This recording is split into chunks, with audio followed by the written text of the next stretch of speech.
নমস্কার বন্ধুরা, এই মুহূর্তে রয়েছে কিন্তু রাজ্যের সমস্ত কৃষকদের জন্য সবথেকে বড় খুশির খবর। আপনি যদি কৃষক বন্ধু প্রকল্পে নাম নথিভুক্ত করে রেখেছেন, তাহলে কিন্তু বন্ধুরা আজকে রয়েছে আপনাদের জন্য বিরাট বড় একটি নতুন আপডেট। এই নিয়ে কিন্তু আজকে 5ই আগস্ট 2024 সোমবার নতুন একটি আপডেট উঠে এলো। আগামী রবি মরশুমের টাকা আপনাদের ব্যাংকের অ্যাকাউন্টে কবে থেকে ঢুকতে চলেছে এবং কোন কোন কৃষকদের নতুন কাগজপত্র জমা করতে হবে, এমনকি কৃষক বন্ধু প্রকল্পের ভাতা বৃদ্ধি নিয়ে নতুন আপডেট কি এসেছে, এমনকি আমাদের রাজ্যের কৃষকদের জন্য কিন্তু পশ্চিমবঙ্গ সরকার নতুন একটি প্রকল্পের চালু করেছেন, যার জন্য কিন্তু বরাদ্দ করা হয়েছে 10 লক্ষ টাকা। আপনারা নিশ্চয়ই জানেন যে এর আগেও কিন্তু আমাদের রাজ্য সরকার কৃষকদের জন্য নতুন নতুন প্রকল্প চালু করেছেন, যার মধ্যে কিন্তু সব থেকে গুরুত্বপূর্ণ প্রকল্প সেটি হচ্ছে কৃষক বন্ধু নতুন প্রকল্প। এই বন্ধুরা, সমস্ত রকমের গুরুত্বপূর্ণ তথ্য কিন্তু আজকের এই ছোট্ট ভিডিওতে আপনাদের জানাতে চলেছি, তাই ভিডিওটির সাথে থাকুন। আর যদি ভিডিওটি ভালো লাগে অবশ্যই কিন্তু বন্ধু বান্ধবদের মধ্যে এই নতুন তথ্যটি শেয়ার করতে ভুলবেন না।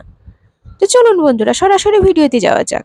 তো বন্ধুরা, কৃষক বন্ধু প্রকল্পের মাধ্যমে আমাদের রাজ্যের সমস্ত কৃষকরা বছরে 2টি কিস্তিতে সর্বোচ্চ 10,000 টাকা থেকে সর্বনিম্ন 4,000 টাকা পর্যন্ত কৃষক বন্ধু প্রকল্পে পেয়ে যান। যদি কোনো কৃষক বন্ধু প্রকল্পে আবেদন করেছেন, তিনি কিন্তু যদি হঠাৎ করে কোনো কারণবশত মারা যান, ওনার পরিবারকে এককালীন 2 লক্ষ টাকা পর্যন্ত আর্থিক সহায়তা করা হয়।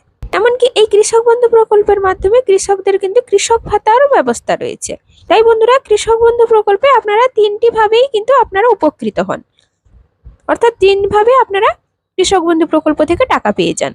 বন্ধুরা, কৃষক বন্ধু বার্ধক্যজনিত ভাতায় আপনার বার্ধক্য ভাতার মতনই কিন্তু আপনারা প্রতি মাসে 1000 টাকা করে পেয়ে যান। এমনকি কোনো কৃষকের যদি ফসলের ক্ষতি হয়, তাহলে কিন্তু আমাদের রাজ্য সরকার বাংলা শস্য বীমা প্রকল্পের আওতায় ক্ষতিপূরণের ব্যবস্থার মাধ্যমে ক্ষতিপূরণ হিসেবে কিন্তু আপনাদের টাকা প্রদান করা হয়, অর্থাৎ আর্থিক সাহায্য করা হয়। তবে এই যে নতুন প্রকল্পটি চালু করা হয়েছে, এটা কিন্তু সব জেলার ক্ষেত্রে প্রযোজ্য নয়, কিছু কিছু জেলার ক্ষেত্রে কিন্তু এটি প্রযোজ্য আছে। তো বন্ধুরা, অতিবৃষ্টি এমনকি অতি খরার কাছ থেকে বাঁচতে পূর্ব মেদিনীপুর জেলা প্রশাসন কিন্তু একটা নতুন উদ্যোগ নিয়েছেন, অর্থাৎ বেশি বৃষ্টির হাত থেকে সবজিকে বাঁচাতে ঝুলন্ত সিড বেড তৈরির ভাবনা চিন্তা করছেন। কেননা ভৌগোলিক অবস্থানগত কারণে জেলায় ফুল চাষের পাশাপাশি সবজি চাষও হয়, কিন্তু মূলত সমস্যা হলো বর্ষাকালে একাধিক জায়গায় জমে থাকা জল, ফলত জলবন্দী হয়ে যাওয়ার পরে পূর্ব মেদিনীপুর জেলায় ব্লক অফিস থেকে জানানো হয়েছে এতে কিন্তু সবজি চাষেরও ভীষণ পরিমাণে ক্ষতি হয়। সেই জন্য কিন্তু ঝুলন্ত সিড বেড তৈরির কথা ভাবনা চিন্তা চলছে। জেলা সূত্রে খবর যে 2টি আধুনিক মানের নার্সারি গড়তে প্রায় 10 লক্ষ টাকা বরাদ্দ করা হয়েছে। সিএসডিসির তৎপরতায় দ্রুত এই কাজ শুরুও হয়েছে, আর এর পরিচর্যার দায়িত্বে থাকবেন স্বনির্ভর মহিলা গোষ্ঠী।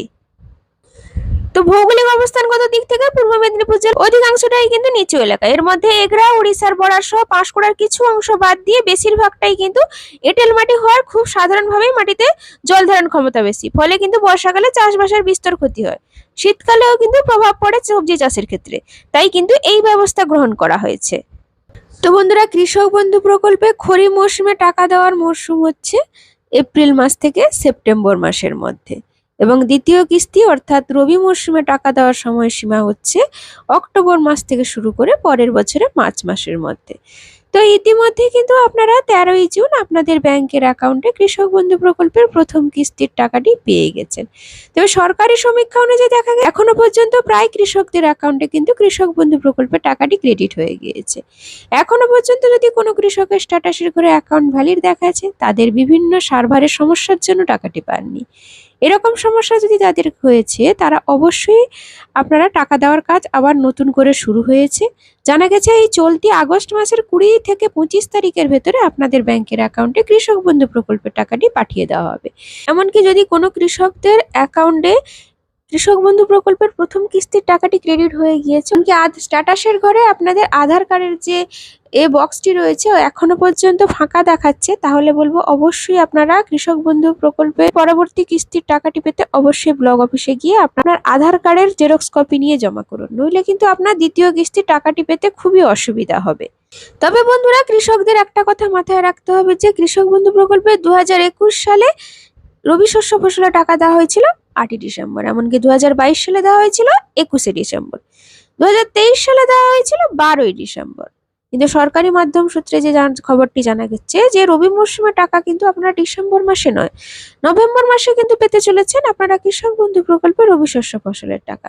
এমনকি বন্ধুরা কৃষক বন্ধু প্রকল্পে নতুন নির্দেশিকা প্রকাশ হয়েছে, যাতে কিন্তু বলা হয়েছে যে কৃষক বন্ধু প্রকল্পের স্ট্যাটাস চেক করতে হবে এবং স্ট্যাটাসে যদি কেভিআইডি নম্বর এমনকি আধার কার্ড নম্বর এমন যদি না থাকে অবশ্যই কিন্তু আপনাদের বিডিও অফিসে গিয়ে যোগাযোগ করতে হবে, নাহলে কিন্তু আপনাদের পরবর্তী কিস্তির টাকাটি পেতে অসুবিধা হবে, যেটা কিন্তু আপনাদের আগেই বললাম। এমনকি প্রত্যেক কৃষকদের আধার কার্ডের সাথে মোবাইল নম্বর অবশ্যই লিঙ্ক করতে হবে।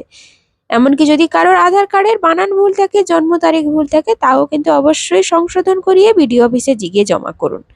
যদি আপনাদের ডিলিট ফরম্যাট অপশনটি দেখাচ্ছে, ব্লক অফিসে গিয়ে অবশ্যই যোগাযোগ করুন। এমনকি যদি আপনার ব্যাংকের অ্যাকাউন্ট নতুন পরিবর্তন করতে চাইছেন, তাহলে আপনার পাসবইয়ের জেরক্স নিয়ে আপনারা বিডিও অফিসে গিয়ে যোগাযোগ করুন। প্রত্যেক কৃষকদের উদ্দেশ্যে বলা হচ্ছে ব্যাংক অ্যাকাউন্টের সাথে অবশ্যই কেওয়াইসিটা আপডেট করিয়ে নেবেন।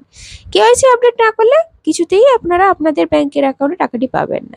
যে সমস্ত কৃষকরা একটি জমির নথিপত্র বা দলিল দেখিয়ে অনেক কৃষকদের টাকা পাচ্ছিলেন, তাদের কিন্তু এবারে টাকা দেওয়া বন্ধ করা হলো। এমনকি জনধন অ্যাকাউন্টের নাম্বার দিলে আপনারা কিন্তু কৃষক বন্ধু প্রকল্পে টাকাটি পাবেন না। ইতিমধ্যে কিন্তু সে ব্যাপারে কড়াকড়িভাবে নজর নিয়েছে কিন্তু আমাদের মাননীয় মুখ্যমন্ত্রী মমতা বন্দ্যোপাধ্যায়। জনধন ব্যাংকের অ্যাকাউন্ট নম্বরটি কৃষক বন্ধু প্রকল্পের সঙ্গে দিয়েছিলেন, তাদের মধ্যে অনেকেরই কিন্তু কৃষক বন্ধু প্রকল্পের টাকাটি ঢোকেনি। আবার যদি কেউ এই অ্যাকাউন্টটিকে ট্রান্সফার করে ন্যাশনালাইজ ব্যাংকের সঙ্গে যোগ করেছেন, তাদের অবশ্যই কৃষক বন্ধু প্রকল্পের টাকাটি ক্রেডিট হয়েছে। তো বুঝতেই পারলেন বন্ধুরা, আজকেই ছিল এই কৃষক বন্ধু প্রকল্পের নতুন আপডেট। তো যদি আপনাদের কৃষক বন্ধু প্রকল্প সম্বন্ধিত আর কোনো নিত্য নতুন তথ্য জানার থাকে, অবশ্যই কিন্তু আমাকে কমেন্টে লিখে জানাতে ভুলবেন না। আজকের ভিডিওটি এই পর্যন্ত, ধন্যবাদ।